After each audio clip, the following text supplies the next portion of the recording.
What's up, guys? Appreciate y'all for tuning in on another beautiful, amazing session. Once again, it's always a beautiful day to have a beautiful day. Here today, you have the opportunity to learn something. Now, I want you guys to be able to lock in on this because this is very important. This is something very new that we're just starting off this year. As you see, I have Isaac here. Now, you met Isaac before on our recent podcast session as the financial expert. He was able to break things down as far as what the stock market looks like, real estate, crypto. He was able to go in credit card in depth so much as far as what information that you could be able to learn. Today, however, he's going to go over the stock market as far as understanding the basics. More than likely, he's going to kick it off there just so you can have a bright understanding as far as how this thing works. A lot of things has been happening as far as this week goes regarding to the market or regarding to trading or regarding to the economic system, right?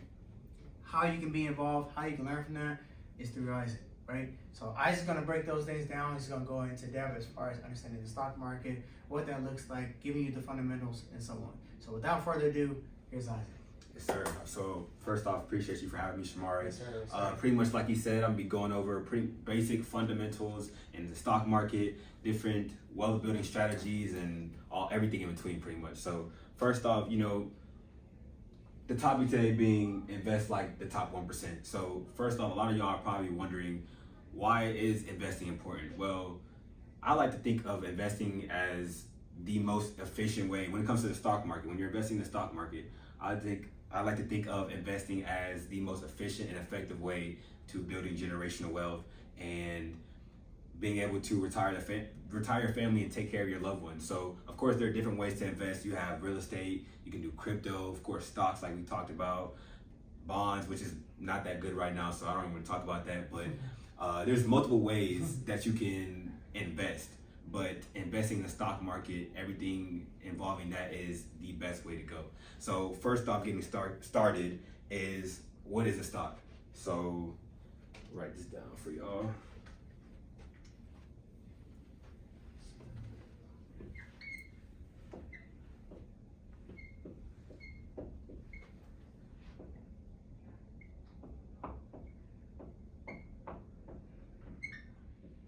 Okay, so a lot of people are wondering, what is a stock exactly? So a stock is, in the most simplest way I can put it, is like this piece of pie right here. So each individual slice is basically like having one share ownership in a company. So depending on the more shares you have in a company, of course, the better it's gonna do. And of course, the less amount of shares that you have in a company, it's not gonna do as well, but it's still gonna perform at the same amount of time. So that's pretty much what a stock is. It's basically just having ownership in a company. The more shares you have in a company, you're able to then make different decisions regarding the trajectory of the company and the decisions that they make going forward. So, okay, so now that we finished talking about what is a stock, we're gonna talk about why stock prices move. So, I'll write it out for you real quick.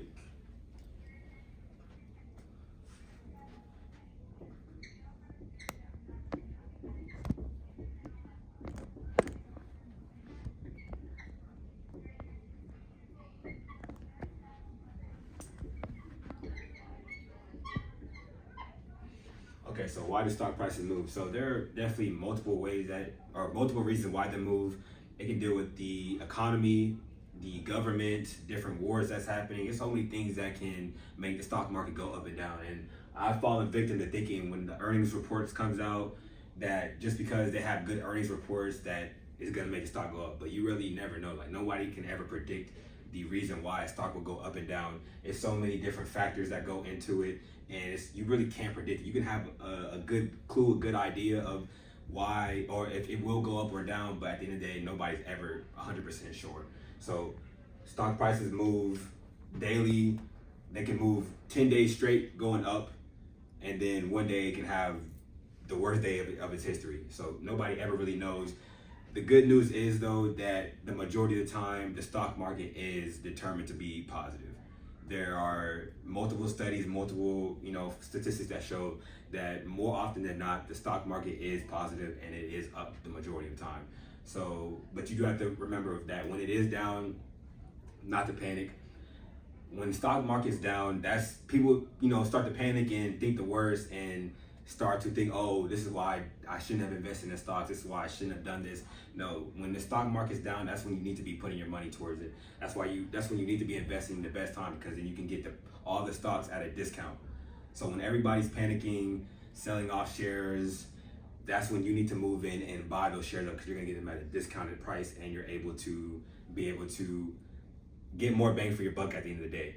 So if the stock price is lower than what you originally bought it for, then you're just dumping more money into the lower price, and you're just getting profit based off that.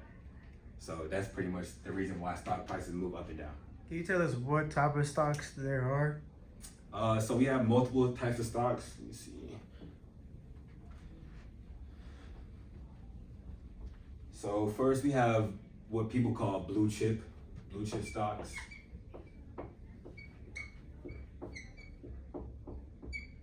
So blue chip stocks are basically your most stable companies, the big names that you hear of. That would be the Apple, Meta, Google. Those are the blue chip, basically just the popular stocks. Everything that you hear, like Nvidia, Netflix, that type of thing. And you also have dividend stocks.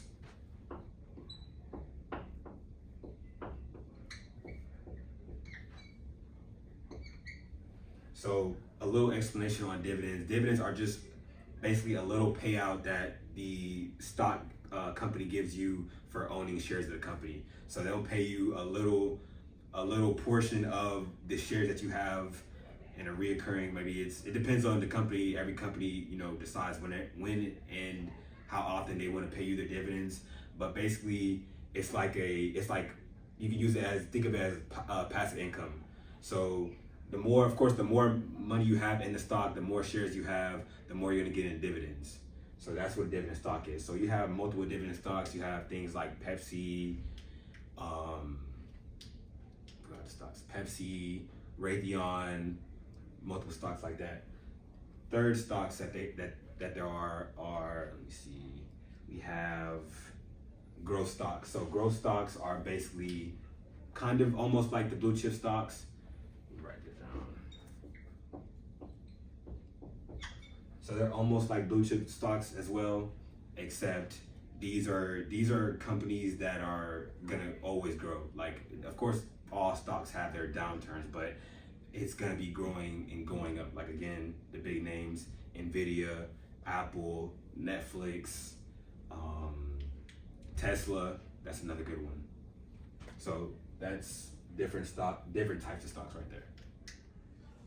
All right, cool. So question, what's happening in today's economy? What are we looking at as far as the whole discussion of inflation and different things like that? Does that affect the stock market by any chance? Of course, everything that goes on a daily basis is, has direct influence on what's happening in the stock market. So I'm gonna go over that.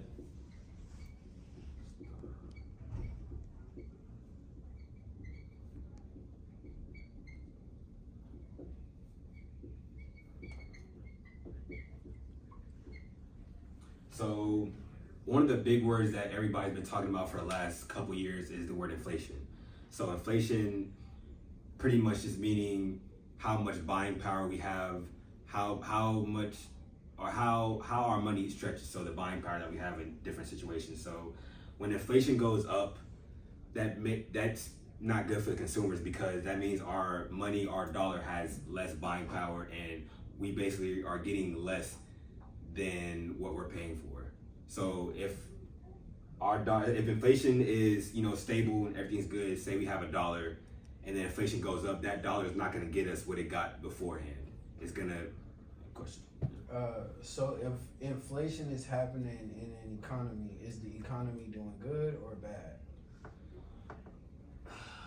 It really depends. Inflation, like if it's stable, I think if it's supposed to be between 3 to 4% naturally is what it's supposed to be. But if it goes anywhere below that or above that, then that's when people start looking at words like recession and different things like that. So it's good for a stable economy. You're gonna have inflation naturally, but just depending on the rates and different things like that, it's gonna depend on if it's good or not. So, like I said, so what's happening with the stock market today? Inflation. You also have things like a lot of people have been talking about the rate cuts.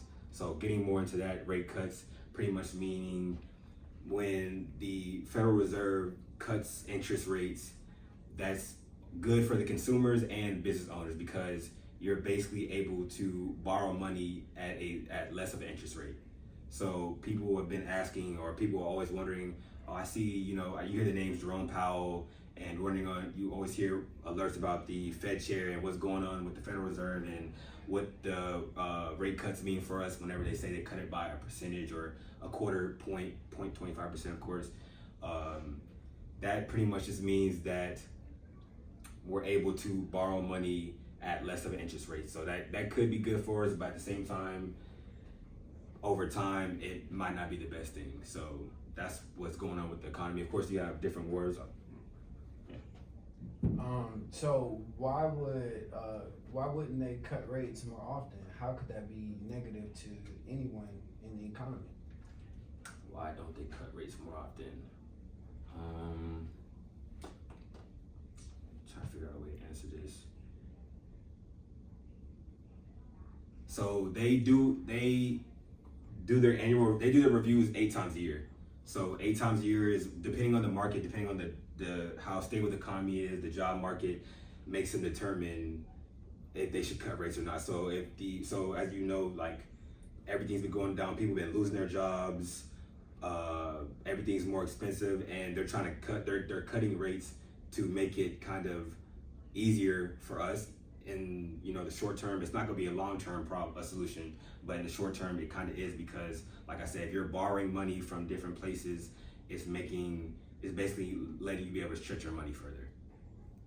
So that kind of answers your question. But other ways that we're affected by the stock market or what's happening in the stock market today, the wars, you see everything that's going on with Ukraine, Israel, all those different things that affects the stock market, whether people want to hear it or not.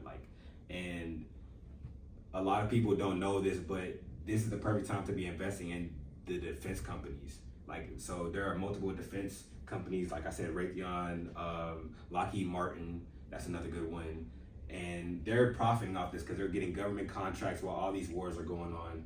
They're getting a whole lot of money funded and profited into the company, and they're just getting boosted up while all these wars are going on. So like I originally said before, people always think that when there's bad things going on, where there's panic or where there's chaos, oh, I need to, worry, I need to, sell off my stocks and, just take my profit. No, that's when you need to be dumping money into the stocks that you think are going to profit from the bad things that's going on. That's what the top 1% do. That's what the best investors do. They don't ever panic. They actually love moments like this because they know while everybody else is panicking, selling off their shares of stocks, the stock price is going lower. They're buying it at a dip, and then once everything settles, the coast is clear, and the stock goes back up, they're riding the wave. And that's why there's a saying, buy low, sell high. Okay, so now that we went over what's happening in the stock market, I'm gonna go over some, of course, because you can't invest in the stock market if you don't have money. So I'm gonna go over some basic wealth building strategies that's gonna help you be able to put money towards the market. So first, start off with pay yourself first.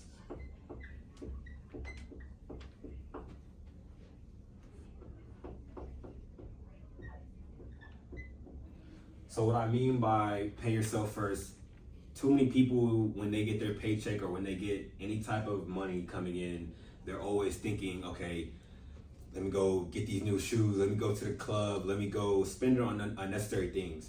What you need to do is put that money directly, once you get paid, immediately put that towards either your investment account or emergency savings account.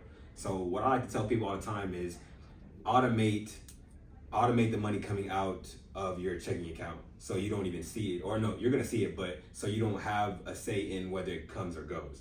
So automate it to whether it's weekly or monthly or twice a month, however often you want to do it, to where it's automatically coming out your account and you don't even have to manually go and do it. Because if you have to manually go and do it, there's gonna be days or weeks when you're like, oh no, but I really want to go buy these shoes, or no, I really want to go on this vacation, and then you're not gonna end up getting towards that goal that you set for yourself because you made an emotional decision and then intrusive thought came to you and you was like, oh no, I'm 1 week won't hurt, I don't have to do it this week. So that's the first step. Always pay yourself first. Make sure you're putting it into the investment into your investments or your savings, and then live off the rest and do whatever you want with the rest.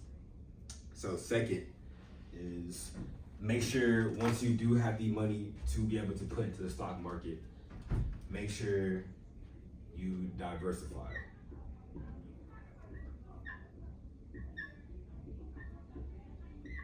So diversifying, like I said, make sure you have different streams of income. Make sure you're putting your money into different spots.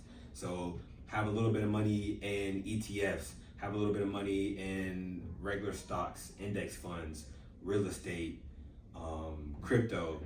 A lot of people aren't really confident in crypto, but as you can see, people when they bought it at 5,000, they didn't think it was, they weren't confident, and now look at them, they're billionaires, millionaires. So make sure you're diversifying your portfolio, and once you're going into the stock market, don't ever just put your money into one sector. So don't ever just buy nothing but tech stocks like Apple, Google, things like that. Make sure you have some in tech, some in the semiconductors, some in health, some in just all over, some in different car brands. So for me personally, I have some in Tesla, which is cars, but it's a little bit of tech now because they're moving towards AI and robots and things like that. But then I have some in Ulta Beauty, which is pretty good.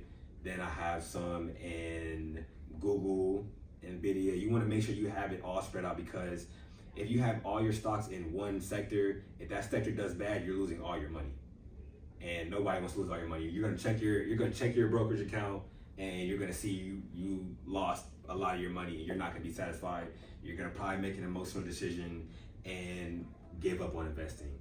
So that's why I say diversify, because if you have it in multiple areas, just because one sector is doing bad doesn't mean that the other sector is gonna be doing bad. And there could be a sector that's doing bad and a sector that's doing good, and that can kind of even out and cancel out the bad that's happening. So that's why I say that's the second step. So the third step I have is think long term.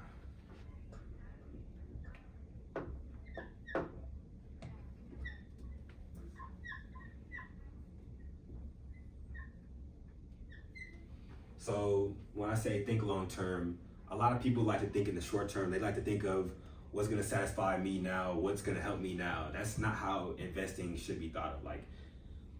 Of course you have, your day traders who invest in the short term, who do their thing, but the way to really achieve that generational wealth and build that legacy that we're talking about is through long-term investing. So holding for at least 5 years. The rule of thumb is 5 to 10, 15 years, because that's when you're really going to see the growth, the profit, and you're going to have seen, depending on if you made the right choices, if you invested in the right markets and the right stocks, you're going to really see a growth in your money and income, because you held it long term. You didn't just make a little bit of profit, sell all your shares, and then go buy something that wasn't important. No, you kept constantly buying when it dipped, and then you held it off to the long run. So that's why I say long term. You don't ever want to just have the mindset of short term investing, because that's never really going to get you anywhere. So that's long term investing. And then the last step, of course, is mindset.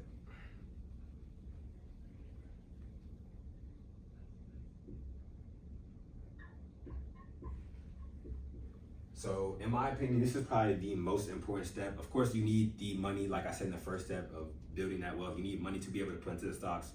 But your mindset is the most important thing, because if you don't have the right mindset, you're not going to be able to go anywhere in life, not much less be able to get the most out of investing in the stock market. Because like I said, a lot of people, when they start investing in the stock market, they think, oh, I'm just going to get rich quick, and this is going to be able to retire my family in the next month, and I won't ever have to worry about anything. That's not the case. Ask anybody you can ask Warren Buffett, arguably the greatest investor to ever live. That's not how it works. You have to build the mindset, build the habits, the daily habits that you do is gonna determine how good you do in the stock market. And a lot of people get really emotional once they see that their account is negative or that they've lost money in stock or a stock is down, and they're immediately thinking, oh, this is why I don't, invest in anything. It's why for some reason people keep their money in the pillowcases. I don't know why that's a thing. Like, people back in the day, they used to keep it in the pillowcases. Like, man, yeah, I need to be able to see my money and be able to physically touch it, and that's why they're in the position that they're at.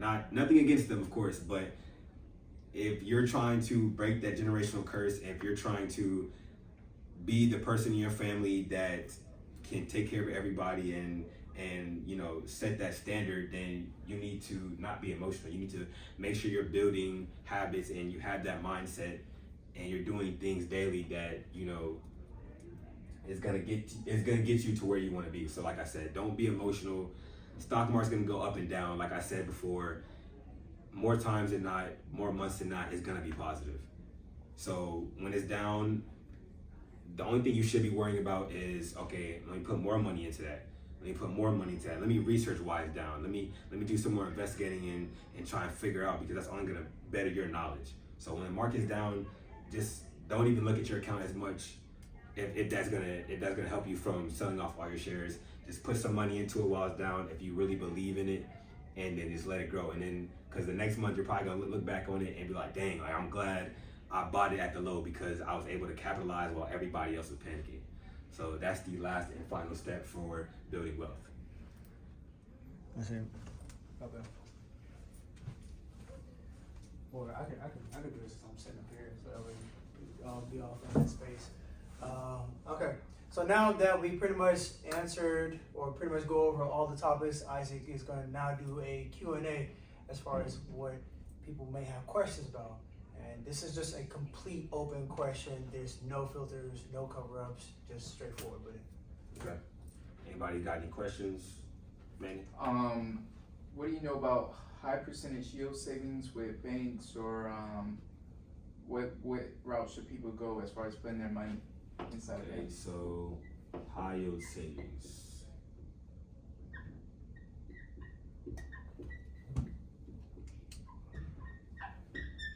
Okay, so the reason why people suggest high yield savings, because when you just invest into a regular bank account, so say for example I have Chase, you're only getting like 0.01% back on that money. So you're basically losing money, because if inflation is between 3 and 4%, you're basically losing money, you're losing your buying power. That's why people always suggest high yield savings, because high yield savings are usually between 3.5 and 4.5%. And there are multiple different, so the best ones, you have SoFi, you have, I think American Express, they have 3.5 as well. So there are a lot of different ways you can go to where it's like, it can either keep up with inflation or outpace inflation to where you're not losing your money, just keeping it in a regular savings account. So that's why it's good to always have. I always suggest people, don't ever just keep your money in a regular savings account. That's not good. You're losing your money at the end of the day. And then even when you take it out, you're still getting taxed on that. So you might as well have it get the most bang for your buck. And also, not too many people know about this, but I use Robinhood as my high yield savings, because if you have Robinhood Gold, which is $5 a month, you get, if you just keep your money in the buying power, you're getting 4% on that too. Oh wow. So that's another good thing. So Okay, hope I answered your question. that's good. I did not know that. Yes, sir. It makes sense because it's like inflation is gonna happen, so just having the savings, Exactly. you're gonna get like pennies. Exactly. Yeah. Yeah. 0.01%, bro. That's like usually like what most banks have it at. It's like below 1%. Okay. Another quick question is, what do you think people's income to spending ratio should be as far as like breakdown financially? Like, should they spend 30%, 50%, save 50%? How much should they save based off their income? If let's say I'm a 21-year-old college student, I'm trying to like start saving, Okay, so I would say, so the rule of thumb is always 50, 30, 20. So you're living off 50% of your income. You're saving and you're investing 30% and you're saving 20%. Okay. So of course you don't ever want to they always say, people say all the time, never outlive your means. And of course, that's the rule of thumb, because if you're spending more money than you're making, how are you ever going to get ahead? How are you ever going to get on top? How are you ever going to have money to put into different avenues to help you get out of that certain position that you're in? So 50, 30, 20, live off 50% of your income. Once you get your check, or if you have like a yearly salary and you know how much you're going to make per year, divide that into how much you get paid. Live off that 50% for like your needs, having fun, things like that. 30% going into the stock market or different other investments, and then 20% going into your emergency savings. Oh, okay. Yes, sir. So 20% emergency. 30% investing, 50% is what you live off of. Okay. To kind of cover over that also, because maybe some people might ask the question, how can they use that towards their own stocks? So what kind of strategy can we use for the percentage? So let's say, for example, you work your 9-to-5 job, you're getting X dollar amount. How can you break that down off into your stocks, off into your dividends, and so on? Do you have a certain percentage that you can break it down for us on, as far as what you should put towards each one? Honestly, it really just depends on the person. Depending on your risk tolerance, of course, depending on your knowledge and the different investments that you can make. Like if you want, you could put, if you're a day trader or you like to do options, you can put, instead of putting it into the stock market, you can put it into your trading account and use that money. So it really just depends on the type of person, what you like to do for investments. So it really doesn't matter. It's depending on the person.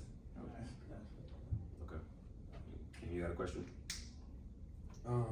Yeah, so I was wondering, with those types of investments into defenses, we got a couple here that you guys told me a little bit earlier, but do like war and things like that have a real impact on the stock market?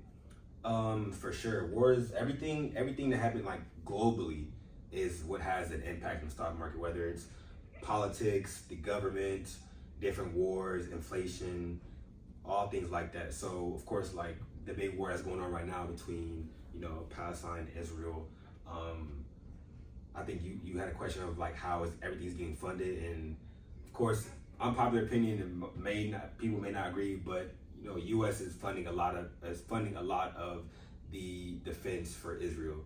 That's why we send so much money. We're sending them jets, aircraft, different weapons, tanks, all things like that, and that's coming from the U.S. economy. So is what's causing inflation? That probably definitely a factor for sure, because it's kind of weird, because at the end of the day you can just print money. The government just prints as much money as you want, and that's why we're losing our buying power, and that's why inflation is happening, because that's why there's a difference between gold and inflation. Because with gold, you have to physically find that, you have to mine that, it's a tangible asset. And with money, with dollars, you can just print that as much as you want. So there's really no value tied to it. That's why BRICS was created. That's why people are losing respect for the US dollar. That's why a lot of countries are thinking about moving away from the US dollar, because it doesn't really you can't really back it with anything. Because if you can just print it over and over, how is anything valuable? I can print money with a 3D printer. So how is it gonna really be valuable? How are people gonna be able to respect it if you can just print as much as you want? So that definitely has a direct tie to inflation, because while U.S. is sending millions and billions of dollars to Israel, we're still having to pay. Our tax money is going towards that, and they're not telling us that, but our tax money is going towards that, and there's nothing we can really do about that. Besides, revolution. But that's neither here nor there. But I hope that answers your question though. Word.